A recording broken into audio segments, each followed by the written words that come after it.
Ready? Go!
Team Dipshit. I don't think Utah guys can say that word.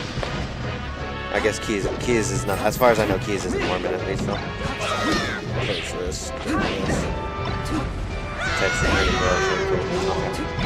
All right, sorry. I'm here. We're good to talk. Who we got? Rug. What's up, Rug?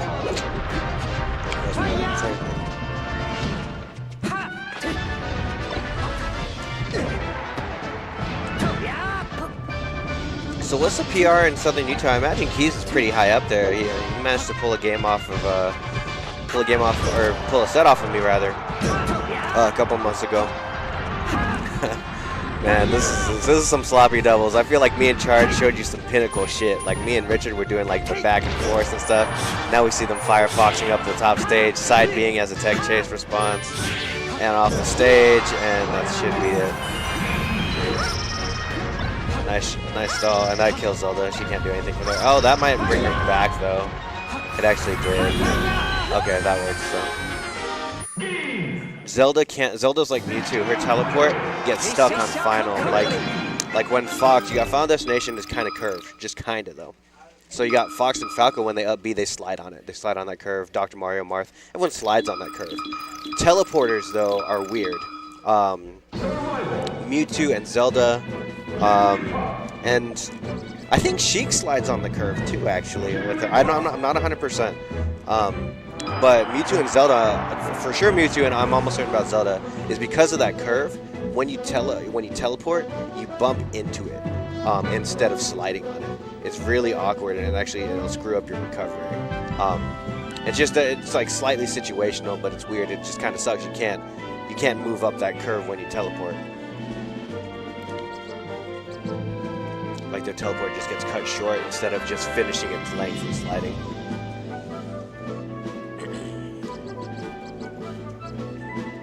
Felt bad. Jordy, I see Jordy all the time. I always recognize that dude. I've seen him since like way back. So You Smash 1 or So You Smash 1. That's what I'm pretty sure the first time I saw him. If not before that at a Vegas tournament. God, now we're seeing double Jigglypuff. I have to watch this. I came over to commentate teams and this is what's here. Jesus Christ. But Jordy's cool. He's super quiet. Dude is quiet. I think the most things I've heard him say was when I said, dude, I always forget your name, and he told me his name. Like, he didn't say all that much.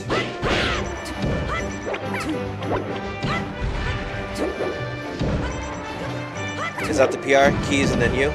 Is Kitsune inactive? Or is he just lower now? All the Thomas brothers, are they all inactive right now?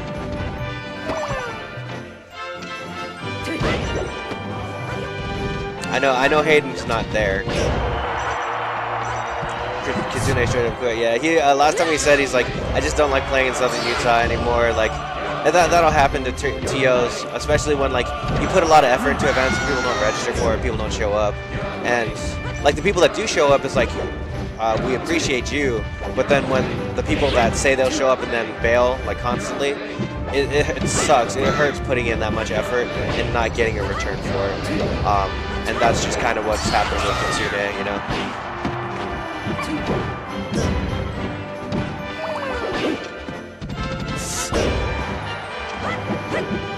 You know who was the homie? The homie was Spicy Thug. I love Spicy Thug. What's it? Cody. I can't even pronounce his last name. It's like Rasnuziak or something like that. He's got a weird last name. But Spicy Thug was real cool. We had oh shit. That's a Geo headset. Ratty, yeah. He came to Genesis, and he stayed at my place. Him and the Thomas brothers and Osiris all stayed at my place one night as like a layover going to Genesis. So he hung out. He was real fun to talk to and chop it up with before Genesis, like the night before. But yeah, he was cool. And then at Genesis, I've told this story a couple times, so sorry if I'm like repeating myself. But this story it's my favorite story of Genesis 4, where so me and him were watching teams, like top 32 or top 16 of teams at Genesis, and we were talking everything. And actually, there's a cute little girl sitting there because her boyfriend was playing or whatever, and she was watching and like, go Pew Fat and all that. We were watching teams, we were discussing teams because I really love teams. And we were discussing it, and he's like, man, yeah, I'd get more into teams if more people wanted to be. And I'm like, yeah, and I know it's a thing that struggles in Southern Utah. It clearly struggles in Southern Utah when your two representative teams are using alternates and double Jigglypuff. But he's like, yeah, I mean, I wish it was something more people cared about here. And now it's the same thing in Vegas. Nice block. With the team, it's like, man, I wish I could play.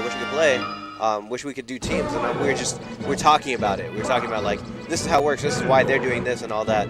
And then what happened was SFAT and PWU, my favorite team, two of my favorite players, were warming up with Shroomed and Allen, who are both also really cool. But Shroomed had to go, I think he probably went to the bathroom, because that's always what Shroom does. He disappears to the bathroom a lot. Shroom went to the bathroom or something. And so it was only Allen there, and they didn't want to just beat up on Allen and the CPU. So SFAT got up and looked into the crowd, and me and Spicy Thug were sitting near the front. So SFAT saw me, and I've been friends with SFAT for a long time, before he was ever remotely considered a good player. So SFAT saw me, and he gave me come on over. So I was like, hey, sorry, Cody, this is an opportunity that I am not passing up. So I'm like, and he understood totally. I'm like, dude, I really like talking to you, but I'm gonna go play with QFat and Allen real quick. So I got to play friendlies with Allen. I got to play warm-ups with him, and Allen's a great teammate. He's one of the most super supportive teammates. You know, most Peach mains kind of have a tendency to lean towards teams just because she's so strong in it, and they have a supportive mindset really often. Pretty much the top three Peach mains are all like that. Allen, Magdi, and Armada all really, really like teams. But anyway, they raid me over. I get to play some friendlies. But then what happens is Allen gets called to play his match with Shrooms, their team match, somewhere else. So Allen has to get up, and I had a really good time. He was really supportive as a teammate, even though I'm the weakest player there. But they're like, so I said, okay, what do you guys want to do? You guys want to just beat me up for like 10 more minutes? And like, you got a homie? And I'm like, hold on 1 second. let me see. I get up and I look back in the crowd. Spicy Luck's still sitting near the front row. I'm like, Cody. Call him over, and we get to play like 5 games or something. We get to play 5 warm-up games with Q-Fat right before they play Hungry Box and Mewtwo King. And it was just so cool. It was so fun. There's a chance that like Cody wouldn't have normally gotten a chance to have, and I got lucky, and then he got lucky after I got lucky, and it was such a cool thing, yeah. And it was like not like a friendly setup like on the side or whatever. It was like the warm-up setup, like the Prestige VIP players get to sit here right before they play setup. It was that setup where we went behind some velvet rope. You know, like Gimmer had to like look at us and like nod us in. That part's made up. But there was velvet rope. We actually had to get under, and like it's like, all right, we're sneaking in here. We got invited. We got to play. That, man, it was super cool. All right, so we're back on the 1-1. We have some more serious characters. Key switched over to Ganondorf, which he... Hey, we got a chance. Let's go, JoJo. We got a chance here. So red team may have just blown a big lead. I feel like Jordy might be a better player. I'm not sure. And he's got all the advantages, and they're on Yoshi's. But just because of the situation and like the troll picks from Keys and Jordy, I kind of want JoJo to win. Oh, but we're gonna get the unfortunate trade. That's the thing too, is I can't even research this because they're playing like troll characters, so like I can't like, okay, next set, here's how me and Rich are gonna handle this, because they're playing like weird freaking characters right now. Though Ganondorf in teams is like, he's such a double-edged sword in teams, because Ganondorf can get hurt really bad. He gets ping-ponged harder than any other viable character, but at the same time, he closes space really, really well. And because there's so many characters on the screen, Ganondorf can put out his damaging moves in more tight confines that are harder to deal with. But if you start getting the momentum on Ganondorf, you ruin his entire day. That's kind of a thing that TC1 used to run. TC1 used to run Ganon against me in teams, but we kind of pretty much convinced him to stop doing that, because once we get a rhythm against Ganondorf, he'll be at like 20%. We'll hit him a few times. We'll just start something up on him. He'll jump to 90%, then we'll edge guard him, and it's just not a good time for Ganondorf. Yeah, but Ganon, I feel like, does get stronger in teams. He just needs a really supportive teammate. He needs a teammate that's fast, is my opinion. He needs like, I mean, any character can use Fox as a teammate.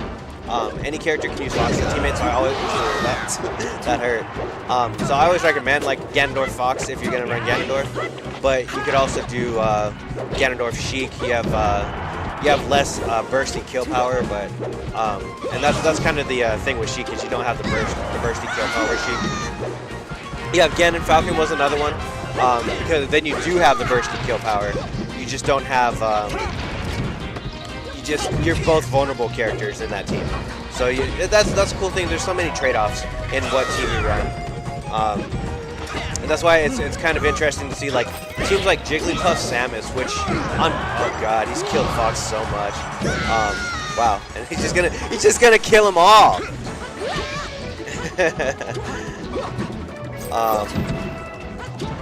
But yeah, certain things like Jigglypuff Samus, when Hungry Box and Plup would do it, and way back, this is before a lot of people's times, but Daryl would team with Dark, D-A-R-C, Dark, who played Jigglypuff, and Daryl Dark took like 5th place at a super major, or like a super major at the time, and even back then, like, even though the super majors weren't like, 1,000 people, the top players were still really, really good. Daryl and Dark beat a lot of really good people, which is weird because Dark is East Coast and Daryl is West Coast.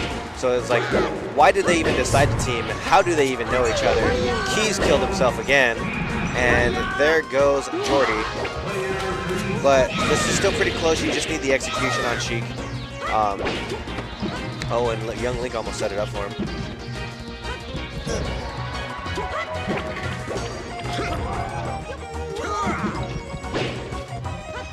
I have a pretty low opinion of Young Link in teams. In teams, I have a really low opinion of most low tiers.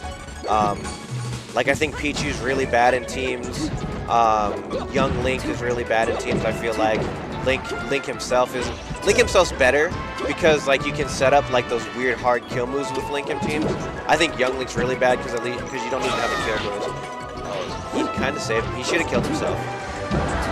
He should have killed himself actually, because I'm pretty sure Falcon was dead.